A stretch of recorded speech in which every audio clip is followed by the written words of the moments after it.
This is Leafs Morning Take with Nick Alberga and Jay Rosehill. Now we've got a fight started here right off the bat with Rosehill. 30 minutes of live, non-stop Leafs talk starts now.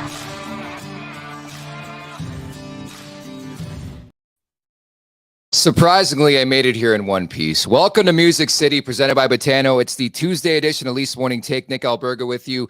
Jay Rosehill, as you can see, is not here, but he will stop by with 3 hits with Rosie coming up in about 5 minutes from now. We're going to get his thoughts on the NHL Draft, free agency, and a bit of what Elliotte Friedman had to say yesterday regarding Willie Nylander. I'm not sure if all you there checked it out, but it went a bit viral yesterday. So make sure to keep it locked here on Leafs Morning Take throughout the week. All the way until Sunday, we'll have you covered for free agency and obviously the NHL Draft. So Jay Rosehill's coming up. As mentioned, you can see in the bio, Frank Seravalli is going to stop by after the Hot Chicken episode at the NHL Awards yesterday. So ask Frank about that. And we'll get you up to date on what's happening with the Toronto Maple Leafs. Obviously, a lot of moving parts with this team. We'll cover that over the next 30 minutes or so. Remember to subscribe, tap that like button, leave us a review wherever you're checking us out at the Leafs Nation 401 here on YouTube. If you're watching right now and are not subscribed, I don't know what the hell you're doing because we're delivering amazing content. I might be biased on that, but at the Leafs Nation 401. Additionally, we're available wherever you find your podcast. Just search Leafs Morning Take will pop up. And don't forget to visit theleafsnation.com for the very latest in all things Toronto Maple Leafs, thoughts, comments, questions, or concerns. The chat's on fire as well right now, unsurprising at that. So drop us a line in the chat down below here on YouTube. We'll get to them a bit later on in the show. But for now, let's get over the boards. Sound effect always gets me. And again, Frank Seravalli with a coffee in hand coming up in about 10 minutes from now. But first, Music City. Yes, we're here at the NHL Awards. The Maple Leafs currently have 3 draft picks, but everybody's talking about the trade market and Willie Nylander, Austin Matthews, potentially the free agent crop, Ryan O'Reilly, Luke Schenn. The list goes on. And without question, it's going to be a very busy week for this team. We'll see what transpires, obviously, when it comes to free agency and all that. But we get set for the draft coming up on Wednesday. Again, 3 draft picks, 28th overall here in the first round with the Boston Bruins pick, then a couple other picks. But a lot of the conversation is stemming from, the market in general when it comes to Nylander and Austin Matthews. Those are the 2 biggest fish to fry, I would say, for Brad Treliving and company. But I think when you look in general at this league, and of course, you've had a bunch of great insiders in Frank Seravalli, the best insider, as he stands to the left of me, or sits to the left of me, coming up in about 10 minutes from now. We're going to dive into things because league-wide, I think we've been waiting for this business to start to pick up, and we'll see what the Leafs are interested in. I've had the wide speculation the last couple weeks, especially knowing Brad Treliving and his time with the Calgary Flames, what that means in terms of maybe potentially chasing a defenseman, right? So we'll see who could make sense, in the trade market, maybe in free agency. I think that's my biggest question when you talk about potential players coming into this team. How could that look? I think obviously when it comes to the free agents potentially leaving this team, again, Ryan O'Reilly, Luke Schenn, Noah Chari comes to mind as well. But I think that's the biggest thing I would say, just entering this market the way I did last night, hot and heavy at Tootsie's, by the way, is just in general the buzz around the league when it comes to Pierre-Luc Dubois and the potential on-again, off-again trade between the St. Louis Blues and the Philadelphia Flyers. And so we'll see what transpires in the next couple of days. I think the other thing to look at, you can never discount the host team. I think, having been to a couple of these things, you never know what's going to transpire. And I think specifically the home team likes to make a big splash. We saw the Ryan Johansson deal the other day going to the Colorado Avalanche, but there's wide speculation that Nashville might not be done. And Barry Trotz now taking over from David Poile, here in Nashville. And we'll see if the Predators are a team that's busy here on the trade front the next couple of days. But I think from our perspective, clearly the Toronto Maple Leafs front and center. And the expectation, again, Brad Treliving, there's just so much on the go. Like we talked about this a month ago when he took over and Rosie, chimed up, certainly in the fact that you look at Brad Treliving's job, you don't envy it. There's just so much to do and potentially so little time, of course, the clock ticking towards July 1st in that respect. So I think there's got to be orders of business. We talked about Matt Murray the last couple of days, Ilya Samsonov, the goaltending will look different for this team. I just can't remember a time, especially with this organization, where there's so many moving parts to everything. And again, everything seems to stem through Willie Nylander. And we're going to ask Frank coming up in about 5 what that means for Nylander. Is the writing on the wall? Even talking to Freed yesterday, I started to wonder, could we be looking at the final days of Willie Nylander as a member of the Toronto Maple Leafs? It's a good question right now, I think, when you look at this team and what could happen over the next couple. to Matthews potentially re-signing, but I think they're going to have a pretty good, firm understanding of what's to come here, obviously, with this team. So we're going to get to your chat questions, your comments, your concerns. For now, as mentioned, no Jay Rosehill here, which is vastly disappointing in my world, but we will do it in the future. We're going to hear now from the one and only Jay Rosehill. Here is 3 Hits with Rosie. What is up, you guys? Welcome back. 3 Hits with Rosie. Let me set the record straight. I am still and always will be very much Team Maple Leafs. As you can see, I put on my shirt to show my solidarity. Team issue, not a big deal. What? This whole thing? Anyhow, put something out there about Mitch Marner. Got a little bit of backlash. Actually, more agreeances than backlash. But I just need to let the record show that I am a big-time Maple Leaf supporter, but I'm not going to do this job and I'm not going to do this show if I'm not being dead honest. I don't get paid by the Maple Leafs. I can say what I think about them. If they lose a game, if they lose a period, if they lose a shift, I can say what I think about that. I don't always have to stroke the Maple Leafs 24/7. They're the greatest. They're the best. What would be the point of watching that show? I love the Maple Leafs. I played for them. I follow them. My kid loves them. I do a show about them. I'm on Team Maple Leafs. I want them to win as bad as anybody. And that's just me. There's people who have been following them for 50 years who want to see them win more than anybody. That's why we do this. But I'm not going to do it and act like everything's just hunky-dory and everything's like there's no point to doing that. And I'm not going to be a big naysayer. I'm not going to be all jaded like Nick might be. But there's a reason that fans are sometimes hard on them, and it's because they haven't got it done in a long time. So we're going to talk about why we think that is the case. We're going to talk about what we think could be better. And after a couple of years of having one of the better teams in the league and just falling completely flat in the playoffs, we got to dissect and talk about why that is. And if it happens to be that I say, I think this player could be expendable, maybe trade it for this. I'm not sure if he has this type of game to do this type of thing. I'm going to say it and I don't care. So that's the end of that story. We talked to Elliot Friedman today. Oh, I mean, first of all, thanks for showing up like a bloody troll crawling out from under a bridge, Elliot. Like, man, when you're in Nashville or what? He said he just got back from the gym. I actually believe him, but man, I mean, he could use a piece of salami to run through that hair if he hasn't done so already.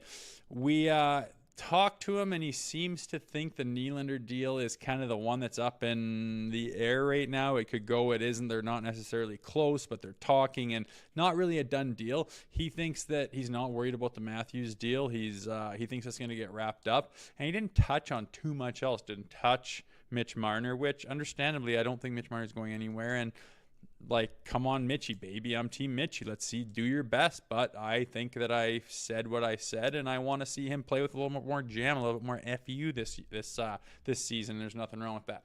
But I've been going on for too long. We don't know what's going to happen. Nick's down in Nashville right now. The draft is coming up. We don't have the big picks. We don't have a whole lot. We got like 28th first round. Okay.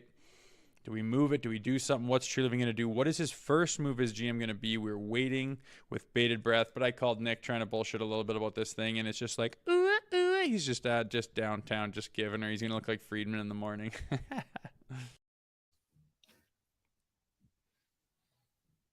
What an utter piece of shit. That is Jay Rosehill, my great astute co-host on this show, and I appreciate the tire pump in there and Rosie's thoughts here as I bring in the one and only Frank Seravalli. First and foremost, how you feeling after the NHL awards last night? Feeling chipper. Getting to that point where... How was your night, Frank? Yeah, it was good. Yeah. Did you have a good time? Yeah, it was, I mean, it's Nashville. How could you not? Gotta hydrate, though. I was tucked away by 10 last night. Sure you were. Yeah. Yep, and I took home a trio of Swedish models. Oh, wow, Frankie. So, what's the latest you can, like, where do you want to start? Actually, off air, we were talking about this whole Brad Treliving thing. Like, the fact that, so he won't be on the stage if they make a selection, right? I believe that's the Why? case. That was an initial ask from the Calgary Flames. Not an ask, a demand, because for 3 more days, he's actually was technically still under contract with the Flames. And as everyone knows, when the season first ended, having made the decision to step away from the Flames, they didn't grant him permission to interview anywhere at all. So he was completely out of the mix for the Pittsburgh Penguins opening that ultimately ended up going to Kyle Dubas. And then only sort of after external pressure, some tweets from me, the Flames decided to relent and then ended up allowing him permission to speak with teams, which then turned into the Leafs. But the stipulation always was, we had you under contract until June 30th. You know our draft board. You're picking 28. We're picking 16.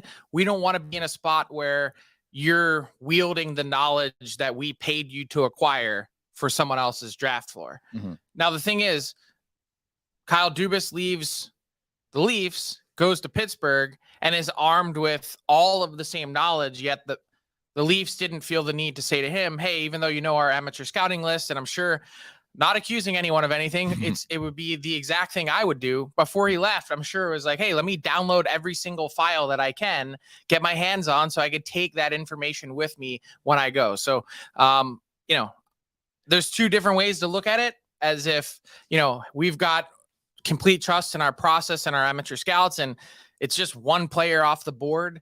You know, this really isn't a big deal, but I also understand it from a Flames perspective in the sense that this is a guy that you've paid to be on your team for 10 years. And that's a lot of institutional knowledge to take to the other side of Canada to then potentially do something with. I just think it's stupid. Like, people are going to talk regardless. Like, I mean, who's to stop somebody from texting him or calling him? Like, that's my question. And I just think one. That's why in theory it makes sense, but in execution and practicality, it doesn't. It's like, I don't know, but nonetheless, we know he's a busy man, right? He's up to a lot. What's the latest? I mean, where do you want to start? Nylander? Sure. Yeah. I mean, the easiest way to explain it with Nylander is they've been in direct dialogue and conversation for the last little while here. Brad Treliving is pushing to get a deal done. That's, you know, Austin Matthews, I think, is the sort of number one priority. But then the Matthews camp, at least as far as I can understand it, has in that they're going to slow play this process. They're not in any rush. And in fact, they want to see how this whole chessboard develops before making decisions on not just will Austin Matthews come back. That's sort of a foregone conclusion, and they've let the Maple Leafs know that. So there isn't really any concern on the Leafs part or Matthews part that this all, you know, might go sideways. The point is, the Matthews camp wants to know what happens with Nylander. They want to see not just what happens, but what does he sign for? And they want to, you know, be able to evaluate, hey, here's what the cap picture looks like. Austin Matthews wants to win, and he's got to find a number that allows the Toronto Maple Leafs to be competitive. And I think that's one of his priorities. It's not just getting paid. Of course, that's part of it, but making sure that you're in an environment that can enable and promote team success. So that's one thing that they're monitoring. And where I think it ultimately gets to on Nylander is, do the Toronto Maple Leafs have confidence that they can get a deal done? What does it look like? And if not, if they hit a dead end, if they hit a roadblock, I think there's enough scar tissue there with Brad Treliving watching Johnny Gaudreau 1 year ago walk to free agency for nothing. Johnny Gaudreau and William Nylander have the same agent. So that's certainly something to keep in mind here. Every negotiation is different. Every client has a different tenor. And the real difference, I think, between Johnny Gaudreau in Calgary and William Nylander in Toronto is that Nylander stay. And I think that was always a question for Gaudreau. But nonetheless, just important context to keep in mind in terms of the 30,000-foot view here on where the Leafs are heading this week. I don't know why it just has that feel like Nylander's days could be numbered. I don't know if you feel the same way in some of the things you're hearing, but it's got that weird, eerie feel for me, at least. I don't personally get those vibes, but I understand your thought process, because I think the truth is everyone has kind of looked at him. Let's go back to like March, and the conversation was, well, if the Leafs or when they lose, to change up the core for William Nylander, he was just the foregone conclusion that everyone's looking at, saying this is the guy that's going to be the odd man out. Yeah. I don't think that's the case. First off, we've talked a lot about the surplus value that he has on his current deal. And then second, when you get to the playoffs, he was one of the few guys that actually showed up consistently year after year. That, you know, of all the players on the Toronto Maple Leafs, that's the guy whose fire I question the least. Yeah. Yeah. But and that's why it gets to the point of the whole core four conversation. And I'm always careful to believe everything I hear this time of year. Do you still think there's a potential? Maybe it's Nylander. Like, do you think there's still a potential they make a significant trade of one of those guys? I think you have to allow for the possibility. Is it probable? No. Is it likely? Hell no. But it's a greater than 1% chance that William Nylander gets to the point where he's too expensive for the Leafs to keep. Yeah. And you know, that's what they're in the process of determining right now. But I would say from the initial discussions that have been had to this point, I don't have anyone waving any red flag saying that this could potentially be an issue. So like behind the scenes, like what's that conversation looking like? Like to me, it's pretty clear. Like, hey, what do you want? This is what I want, right? And I think there's a point where the Leafs are like, this is the bar we're willing to go to, and that's it. Am I correct in saying that? I mean, I think every negotiation for almost every player outside of like Connor McDavid, that's like kind of that's the tenor of it, right? Yeah. So, I mean, everyone has a price and a ceiling that, you know, if the ask gets outlandish, you just try and find another path or move in another direction. Yeah, it just that's my wonder again as we get closer and closer to July 1. It's like, I mean, how much talking do you need to have between both sides when it comes to Nylander and Brad Treliving is the question, right? Yeah, well, I mean, I'm sure they're asking questions too. Who's going to be here? Yeah. Obviously, we know Sheldon Keefe's coming back, but is Austin Matthews definitely coming back? What are your plans for John Tavares? What happens with Mitch Marner 1 year from now?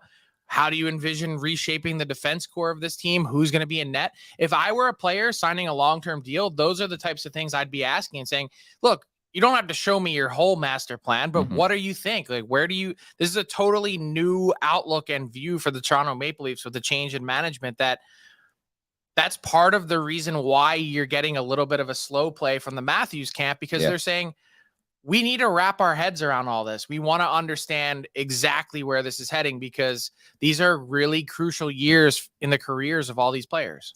Personally, I think it's lunacy, and I don't know if you agree that, you know, I think you look back at the misfortunes in the Stanley Cup playoffs to come back with the same core players. I don't know if you feel the same way. Like, it's crazy to me, no? I agree, because I think ramming your head against the wall pretty much 8 times in a row and expecting something to be different, you know, you can try and bull your way through the wall.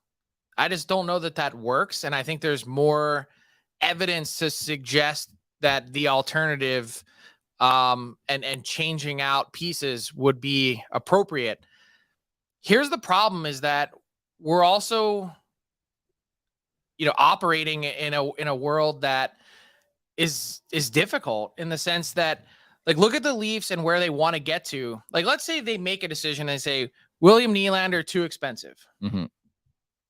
Well, you've now then, if you're going to trade him, yes, great value on this contract, but not an exorbitant amount of trade value, because you're dealing with a situation where the team needs to spend assets to acquire the player and then sign him. So, like, let's take a look at the Connor Hellebuck situation in Winnipeg and how that's unfolded. There are a lot of teams that would love to get their hands on Connor Hellebuck, but maybe only like 2 or 3 that can actually afford him. Yeah. And so Nylander teams, it's different, I think, at the forward position, where there's obviously more teams that are willing to spend on the position, but to the point where there are some teams that would carve out space and go and trade players away in order to get their hands on someone like Nylander. But in order to pull that off, there's movement to get rid of guys, then the pieces you need to move to get him, and then the capital commitment and cap commitment to then, you know, sign him long-term, that it makes it a really expensive proposition. And so what I think the Leafs have, more than anything, I think they're all curious and sort of, they've been asking, I'm sure, the same questions that you and I have and everyone else in the fan base. What can we do to change this up? But I think the calculation that they keep coming back to is, if we move one of these guys, how do we actually make the Toronto Maple Leafs better? And so when you back yourself into that corner, you start to realize maybe what we have now is better than what we could get out there. Again, there's so many moving parts, and I think you look specifically at the draft. Like, what is your expectation in terms of what could potentially get done, or are they sort of tied until they find out more on Nylander and Matthews here? Well, see, this is why it's actually been difficult to really handicap the Nylander situation, is because Brad Treliving, from the managers that I've talked to around the league, has been making calls and has been checking in on the prices of some high-priced players on the market.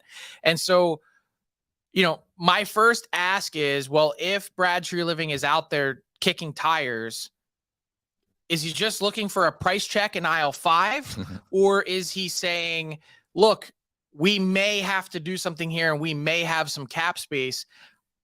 I tend to believe, at least from the people that I've spoken to, that it's more just, this is typical Brad Treliving being Brad Treliving and calling every person about every single asset out there to understand what market prices are, which I think is smart. And I don't have any indication yet that they've ever really seriously entered into talks with another team about a significant piece yet. Defenseman, is that what we're looking at here? At some point, I think you have to. And I think it's going to be interesting to see kind of what little cap space the Leafs have, how they prioritize rebuilding or reshaping their defense core. Mm-hmm.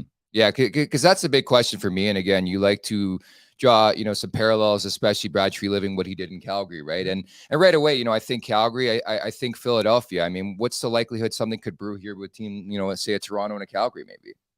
I think there's a possibility. I think Brad Treliving has asked about the prices of some of those players just because he knows them so well. Exactly. Yeah. I do think he's, checked in with the Flyers on some of their guys and go down the list, whether it's, teams in the West. Like, he's been all over the place. And that's why I don't have any indication yet that he's, sort of honed in on anyone in particular. That I still think, the vast likelihood here is that the Leafs end up bringing back the core 4 and then sort of taking care of Samsonov and nibbling around the edges on the rest of the roster. I think it's a definition of insanity, but nonetheless, you look at some of the guys who are pending UFAs, anything new on O'Reilly, guys like Luke Shen? Nothing new to my knowledge. I think the Leafs sort of have an understanding of where everyone is, like what their ballpark price is. I think they've gotten the understanding that as much as Ryan O'Reilly liked his time in Toronto and would, leave the door open to coming back, the truth is that he's likely in a neighborhood that the Leafs can't afford. Like, we're talking north of $5 million on the AAV, and he's not at the point in his career. He's not Mark Giordano where he's 38 and can take a hometown discount. Exactly. He's way younger, another contract to cash in, can't leave, $20 million on the table. It just doesn't happen. See, my theory with this team is like they're jammed up. Like, I think you look at the capital, what they have to trade. If it's not a Matthew Nyes, it's selling low on a Nick Robertson. That's my wonder. It's like everybody really selling low though on Nick Robertson, or is Nick Robertson just a prospect that in any other market, because they have a stable of actual prospects and his last name happens to be Robertson, whose brother is a star? Like, if this is just another guy that you ripped the nameplate off and named him something, Alberga, would we be having this conversation? Probably not. But, from the previous administration, they really, really like the player. I mean, I get it. Look, I think they liked the player, but I also think they watched what everyone else watched, which was got to the NHL, didn't have the ability to, sort of produce consistently. And I don't want to say they soured on him, but it's like the realities are the reality. Like, that gets hurt a lot too. Yeah, that's another part of it too. Yeah. So sell low, I mean, or is it just selling? Does he have value? Not a ton. Yeah. Because, there was whispers that Philadelphia liked him in the past, no? I hadn't heard the Flyers, but that's the type of player that they would seize on, or any smart team should, in the idea that you find a player in an organization that, time's run out, needs a change of scenery, ready to move on, whatever that may be. And if he has some kind of pedigree, just take a look and see if you find something you like. Getting back to the point, just to wrap here, like, what do they have to give up? If it's not going to be a core 4 guy, what do they have to give up to, say, get a top 4 defenseman? That's my question. Well, they still have a first-round pick, and it may not be all that exciting at 28. I think a lot of teams this year, Nick, see a big drop-off in value after 11. I mean, look, they have other pieces on their roster that they could move if they want to, but it all depends on how creative you want to be and what kind of stamp Brad Treliving wants to put on this team. And by the way, you mentioned defense.